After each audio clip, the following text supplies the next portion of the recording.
chavales, vamos ya con este problema de ondas que cayó en junio de 2023.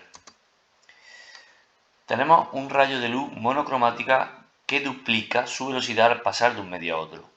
En el A1 me piden que represente la trayectoria de un rayo que incide con un ángulo no nulo con respecto a la normal y me piden que justifique si puede producirse el fenómeno de reflexión total. Bueno, ahí tenemos el esquema.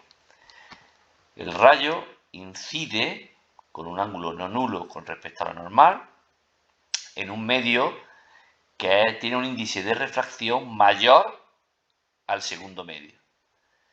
¿Cómo sé eso? Bueno, pues sabemos que la velocidad en el medio 2 es mayor, exactamente el doble de la que tenía en el medio 1. Por tanto, la relación entre sus índices de refracción va a ser la opuesta. Es decir, que en este caso el medio 1 va a tener un índice de refracción que es el doble del medio 2. Esa sería la ley de Snell. Haciendo un sencillo cálculo, es decir, haciendo la relación entre el medio 2, el índice de refracción del medio 2 y del medio 1, pues podemos saber que esta va a ser un medio, por los datos que tenemos en el enunciado. A partir de ahí, también sabemos que el ángulo de incidencia es más pequeño que el ángulo de refracción, como así lo pinto en el esquema. Cuando esto ocurre, sí puede producirse el fenómeno de reflexión total. Siempre que el rayo refractado se aleje de la normal, es decir, que el ángulo de refracción sea mayor al ángulo de incidencia, pues puede producirse el fenómeno de reflexión total. Aunque no me lo piden, vamos a calcularlo. Solo tendríamos que poner en la ley de Snell que el ángulo de refracción es 90. A partir de ahí solo tendría que calcular el seno del ángulo límite y hacerle el arcoseno, ¿no? El seno del ángulo límite es un medio, por tanto, el ángulo límite sería 30 grados. A partir de ahí, todos los ángulos mayores de 30 grados y mayores a 30 grados, pues darían el fenómeno de la reflexión total, lo que significa que la luz no pasaría al segundo medio, sino que se quedaría aquí en el primero. En la segunda parte de este A me piden que determine razonadamente la relación entre las longitudes de onda de ambos medios. Bueno, sabemos que la velocidad en el medio 2 es el doble que de la del medio 1.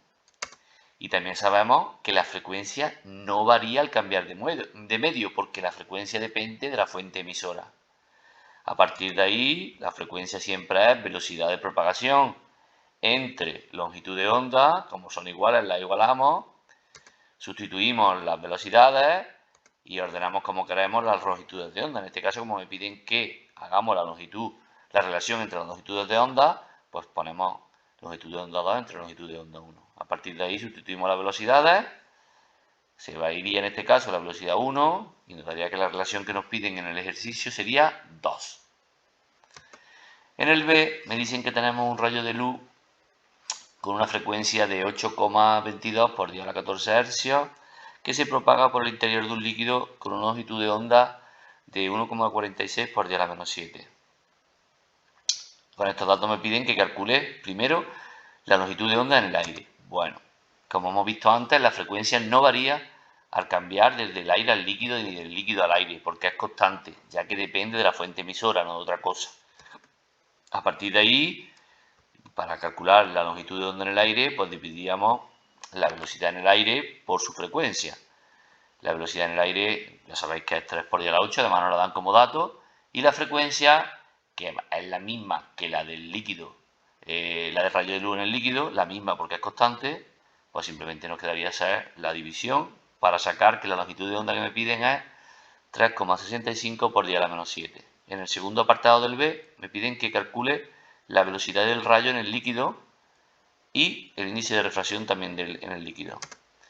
Bueno, el índice de refracción sería C entre la velocidad en el líquido, y la velocidad en el líquido la calculo multiplicando la longitud de onda en el líquido por la frecuencia. Aquí la tendríamos, esta sería la velocidad en el líquido, haciendo el cálculo de arriba, pues tendríamos que el índice de refracción del líquido sería 2,5. Y por último, en el ejercicio 3 del B, me dicen que si el rayo se propaga por el líquido con un ángulo y entra con un ángulo de 10 grados respecto a lo normal, que realice un esquema con la trayectoria de los rayos y calcule los ángulos de refracción y de reflexión. Bueno, aquí tendríamos el líquido como con un índice 2,5 como acabamos de calcular, y este rayo pues pasaría al aire.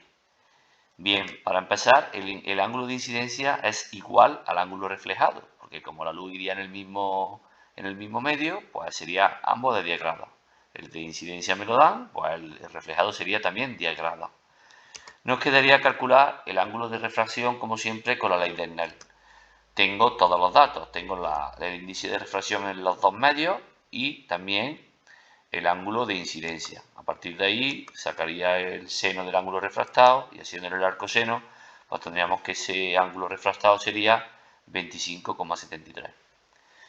Muy bien, pues por aquí os dejo una lista de reproducción de otros problemas de onda y también un enlace por si queréis suscribiros. Un saludo.